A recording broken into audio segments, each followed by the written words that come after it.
Well, hello, everyone. I'm James Dobson, and you're listening to Family Talk, a listener-supported ministry. In fact, thank you so much for being part of that support for James Dobson Family Institute.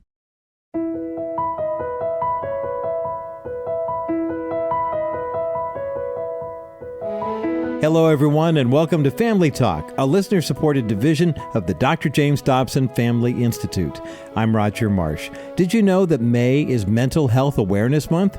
Well, today's broadcast addresses an important piece of the mental health crisis that is too often overlooked in our culture, and that is mental illness in children and adolescents. Our guest today here on Family Talk has done extensive research on this topic and works actively in clinical practice and leads a highly regarded treatment center. We're anxious to hear his insights and wisdom, and I'm sure you will be enlightened as well.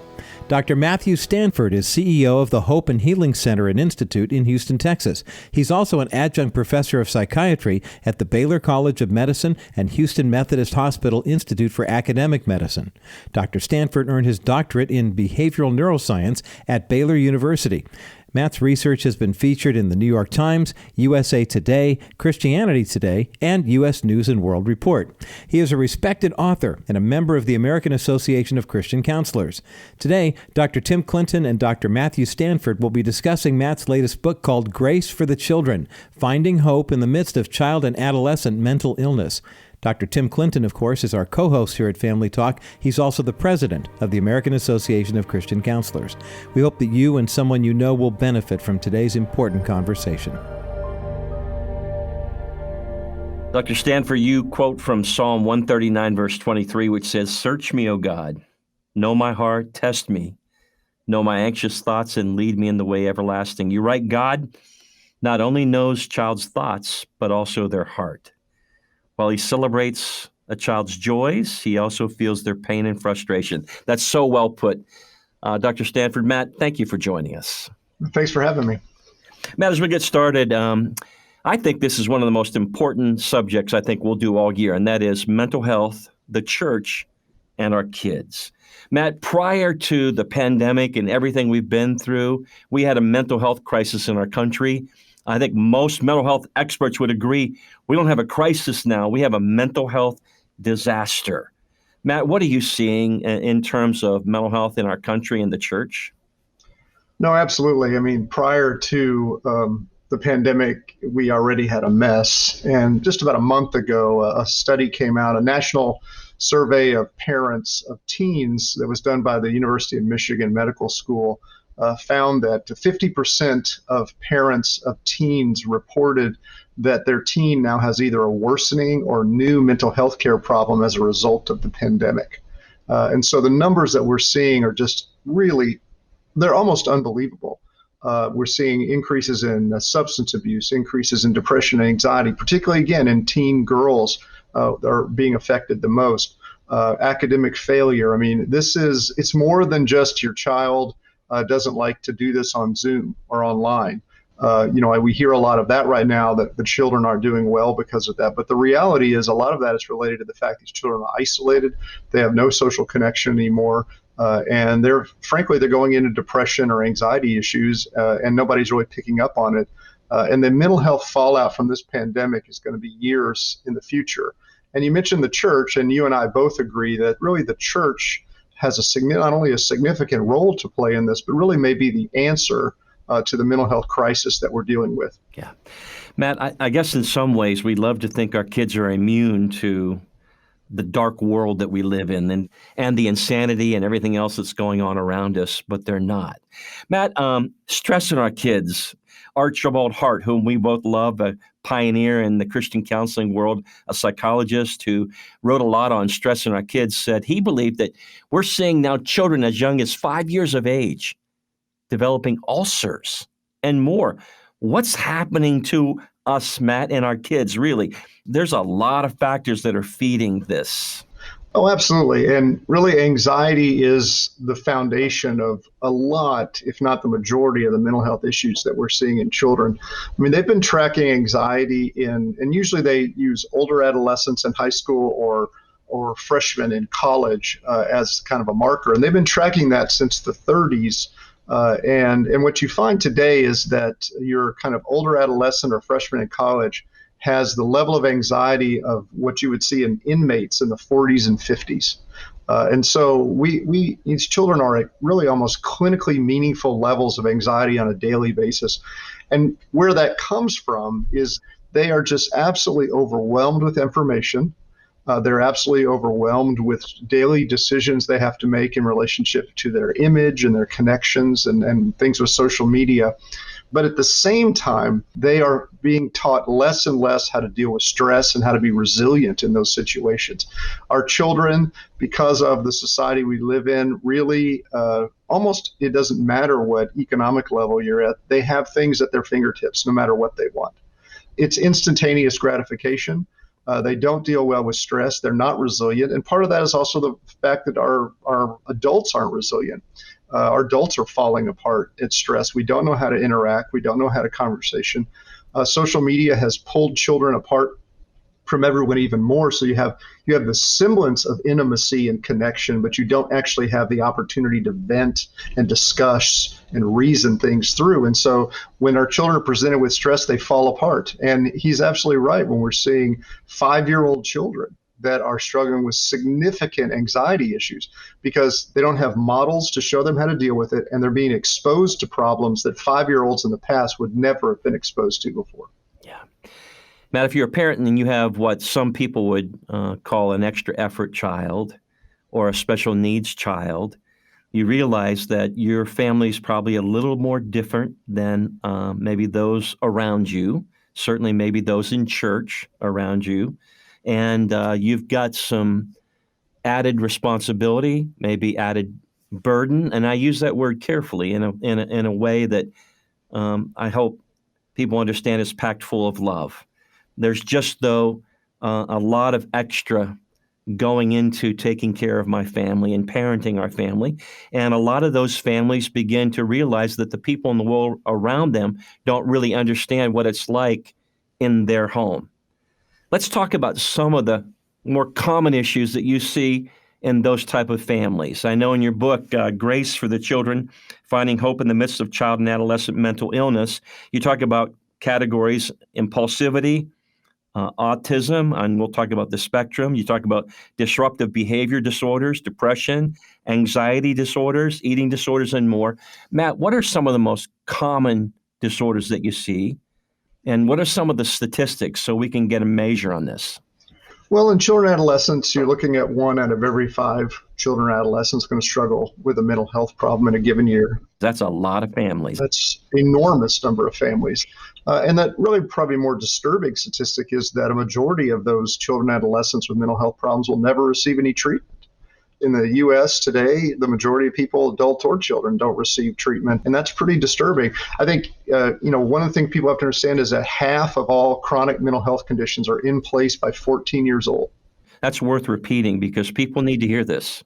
Half of all chronic mental health conditions, so conditions that are going to be troublesome for the duration of a person's life, they are in place by 14 years old, and 75% by 24 years old.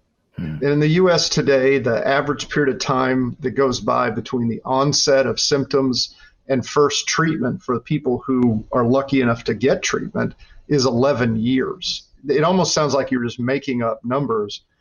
Try to imagine any other medical condition that you could wait 11 years to get treatment for. So we have children and adolescents out there struggling with depression, anxiety disorders, eating disorders, bipolar disorder. What are the problems in these families? And, we did a study a few years ago looking at specifically families in faith communities and what kind of issues they were struggling with. And, I think what you would expect would be on the top, and that is the significant financial problems because mental health issues are expensive to get treatment for because the reimbursements from insurance are much less generous than they are for physical illnesses. And so a lot of insurances just don't even cover mental health. So a lot of it comes out of pocket. So you have significant financial struggles in these families. You have significant conflict and relational breakdown. You also then have say, if we're dealing with a child or adolescent that has to be cared for, more so than a child or adolescent who has more typical behaviors or mental health issues. And so, you may have a family member that has to step out of the workplace to care for that child, to be present with that child, or homeschool that child. And then you can add in academic issues. So, we're looking at pretty significant issues that really kind of begin to tear at the fabric of the family. And again, as you said, people outside of that, people who haven't experienced that, don't fully appreciate kind of the almost a bomb-like effect that these mental health problems have on the family. It's not just the child or adolescent we're talking about, it's the entire family.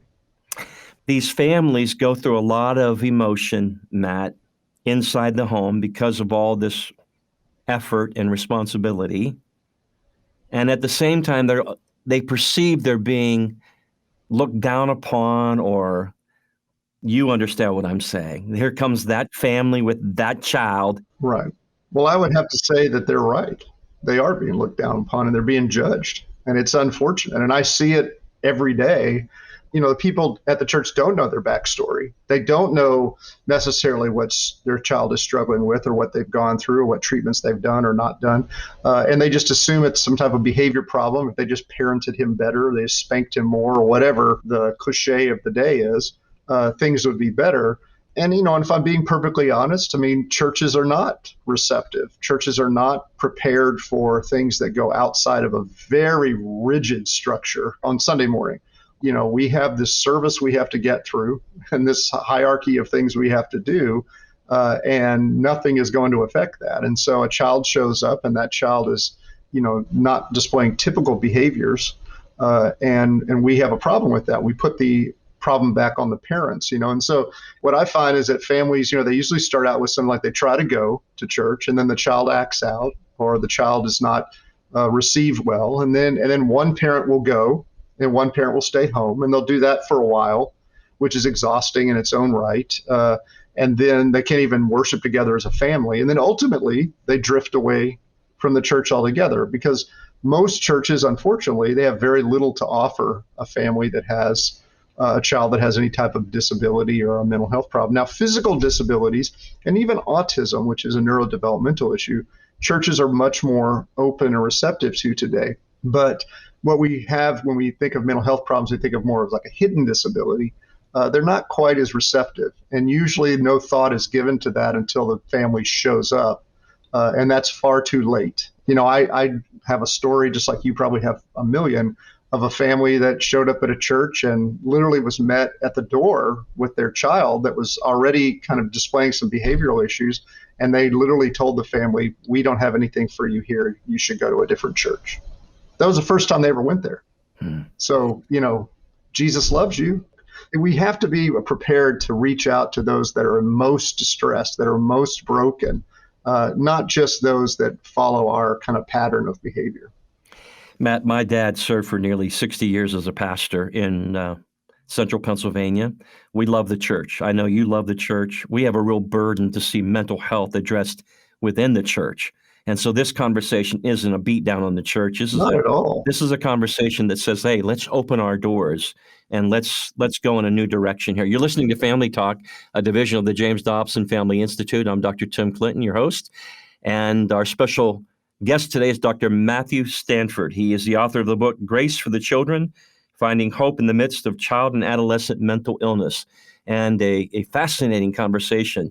Dr. Stanford, I want to come back to your story in your book about a mildly autistic child with ADHD named Charlie. And he came to the church. He had behavioral problems in Sunday school. I think he bit his Sunday school teacher. The children's minister saw behavioral problems as willful disobedience rather than a neurodevelopmental disorder. In other words, they didn't understand Charlie, and they weren't attuned to Charlie.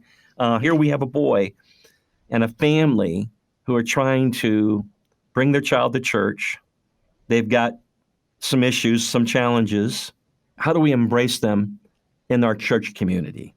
Well, I think what we have to do as a body of believers, we have to have these conversations before individuals with children that have these issues ever show up. We have to be prepared to offer them something before they show up. Once Charlie's in the class and we're just going to try to treat him like every other child, in the same structure and then he acts out, that's just not going to work. And so I think what we have to do is we have to take these things into account in the context of our child and adolescent ministries that we have at churches. We have to have training for our volunteers and our staff so that they understand these problems, that they know what they are and what they're not, and that they know some appropriate ways to respond and work with the children that have these issues. I think secondly, we have to ask the parents, do your children have any type of mental health problem or neurodevelopmental problem, or, list out issues, and ask them that information, not to kind of somehow mark them, but so we can follow up and say, okay, well, you say that your child is on the autism spectrum. Well, tell us what works with your child, what doesn't work with your child. How can we make your child the most comfortable in this environment where we can minister to them most effectively? So now the parents have given you some tools to work with that child. And then I think we also have to think about specialized ministries on top of that. So what works really well in the context of children that have any type of disability or mental health issue is usually a buddy system, where a child is assigned a buddy, an older, like high school adolescent or college age or even a young adult. Those people are given training. And then every week when Charlie comes, his buddy Jim is going to meet them there, and the parents turn Charlie over to Jim, and Jim is there every week with Charlie, and he goes to Sunday school with Charlie. And if Charlie is struggling, then Jim might be the one that helps him or walks him out in the hallway or what. So Jim is always there, and the parents don't have to worry. And that's a much more inclusive way to deal with issues like this than to say what's been done in the past, which again, I'm not negating this because it still can be effective, but a special class for children that have special needs where you kind of segregate them off. With a buddy system, you're able to not only train others to be involved in ministry, but you're able to keep those children in kind of the mainstream ministries. And then I think finally, what we have to do is we just have to let go of this kind of false rigidity, this kind of structure that we have on Sunday morning that, what God cares about is getting through the service or the Sunday school. What God cares about is people. If Charlie comes and has a great time and his parents can have a break and they can hear the word, however that happens, that's what God cared about, not whether Charlie did exactly the way we've done Sunday school for the last 50 years in the Baptist church or whatever. What's important in God's economy are people, and people are broken and desperate for him, and that's what we need to present to both Charlie and his parents. Matt, I know in your book, Grace for the Children, you contend that all children are fearfully and wonderfully made in the image of God, even children who have special needs, challenges, issues, our extra effort, and that our attunement is really carrying out what is meaningful discipleship. And Matt, you're talking about the children. We also have to see the family. I had a gentleman say this to me, Matt, dude, they have no idea. They don't have a clue to what we're going through as a family. They got all these nice little programs and everything's tidy. But if anything upsets the apple cart there, and my family is going to upset the apple cart, it basically means we're not welcome at that church. Or in other words, we don't have a place for you to fit in. And I know, Matt, it takes extra effort. I know it may mean training some people in mentoring activities or doing some one-on-one work. But isn't that the work of the ministry here, just for a moment?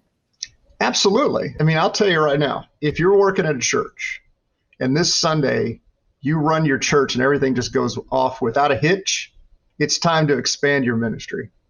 Because it's not about being comfortable. Again, it's about people, and people are a mess. We could talk about it in the context of the service. What happens if a homeless guy walks in and sits down in your front pew? I mean, what happens if a guy shows up and he's drunk? We don't want to just throw these people out. We want to draw these people in. I mean, that's the house of God. I mean, in a sense, he's drawing them to us. And so if we can't care for a child who has a mental health problem and the family that's desperately trying to care for him, then I'm not even sure we have the right to even call ourselves the Church of Jesus Christ. Because I'll tell you right now, I think Jesus said something about keeping children away from him. It'd be better if you had a millstone put around your neck and thrown into the water. So, I mean, he was angry at his disciples just for trying to keep children from coming and sitting on his lap to get a blessing. I mean, I can't imagine what God feels like when that story I told you before, when someone tells a family, there's nothing for you here. There's nothing for you here in the church. I mean, I almost laugh at this point because that's so, I mean, I could tell you stories, Tim. I put some in the book, but I mean, you know them as well as I do. I mean, churches that got restraining orders against families to keep their child out of the church because the child acts out. I mean, I can't even fathom where the sympathy and the compassion went, because certainly that's not what Jesus would have done. I mean, any interaction he has with children is graceful and healing. And so, I mean, we have to look beyond the structure we have on Sunday morning, and we have to start saying it's all about people, and it's about kids. And as you said, these families are being torn apart. I mean, just one thing people don't understand is that the level of stress that these families go through in stress research, when you want to find highly stressed populations to do research on how that stress affects their DNA and their brains and things like that, one of the populations that's used by stress researchers is they go in and get the mothers of children with disabilities, because they are considered one of the most highly stressed populations in the world. And they literally find that it causes their chromosomes to come apart. Their DNA is literally coming apart because of the level of stress.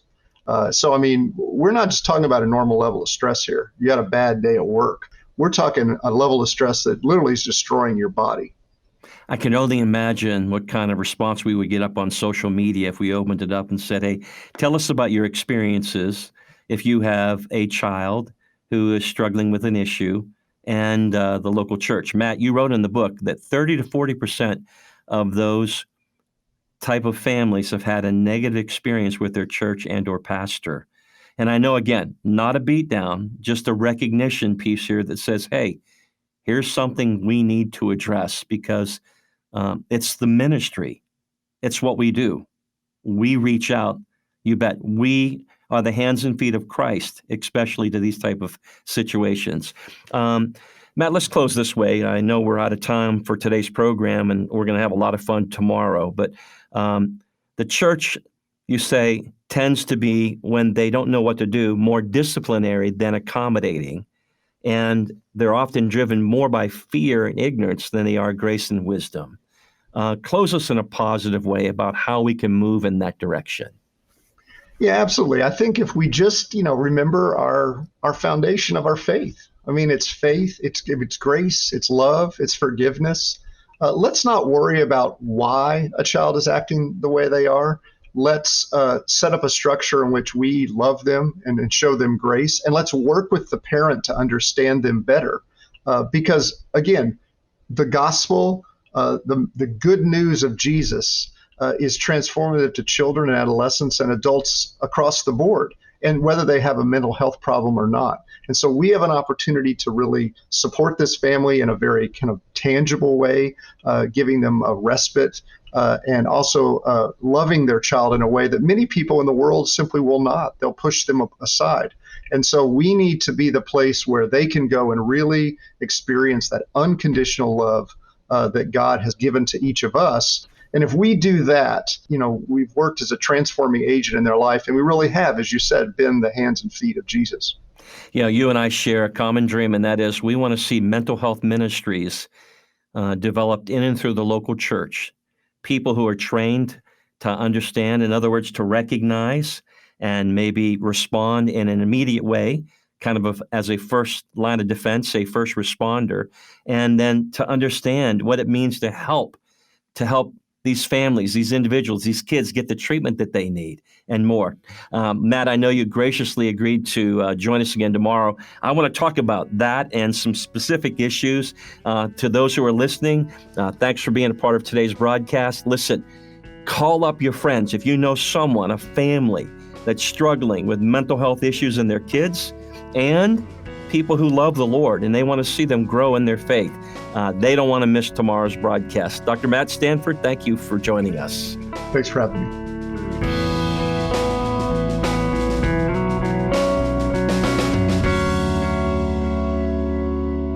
You've been listening to our own Dr. Tim Clinton's conversation with Dr. Matt Stanford here on Family Talk as they untangle the complicated relationship between childhood and adolescent mental illness and the church. I'm Roger Marsh, and you'll want to make sure you catch part 2 of this intelligent conversation on the next edition of Family Talk. Now, to learn more about Dr. Matt Stanford, the Hope and Healing Center and Institute, and his new book, Grace for the Children, you'll find all that information and more at our broadcast page at drjamesdobson.org. That web address, once again, is drjamesdobson.org/broadcast. And remember, you can always give us a call. We're here for you 24/7 to answer any questions you might have about Family Talk or the James Dobson Family Institute. Our phone number is 877-732-6825. Thanks again for listening to Family Talk today, and be sure to join us again next time as Dr. Clinton and Dr. Stanford reveal mental health warning signs that parents can look for in their children. Also, what parents can do to help their kids navigate the uncharted path of today's youth. You'll be encouraged, and perhaps you will be of encouragement to someone else as well. That's coming up tomorrow on the next edition of Dr. James Dobson's Family Talk. I'm Roger Marsh. Thanks for listening.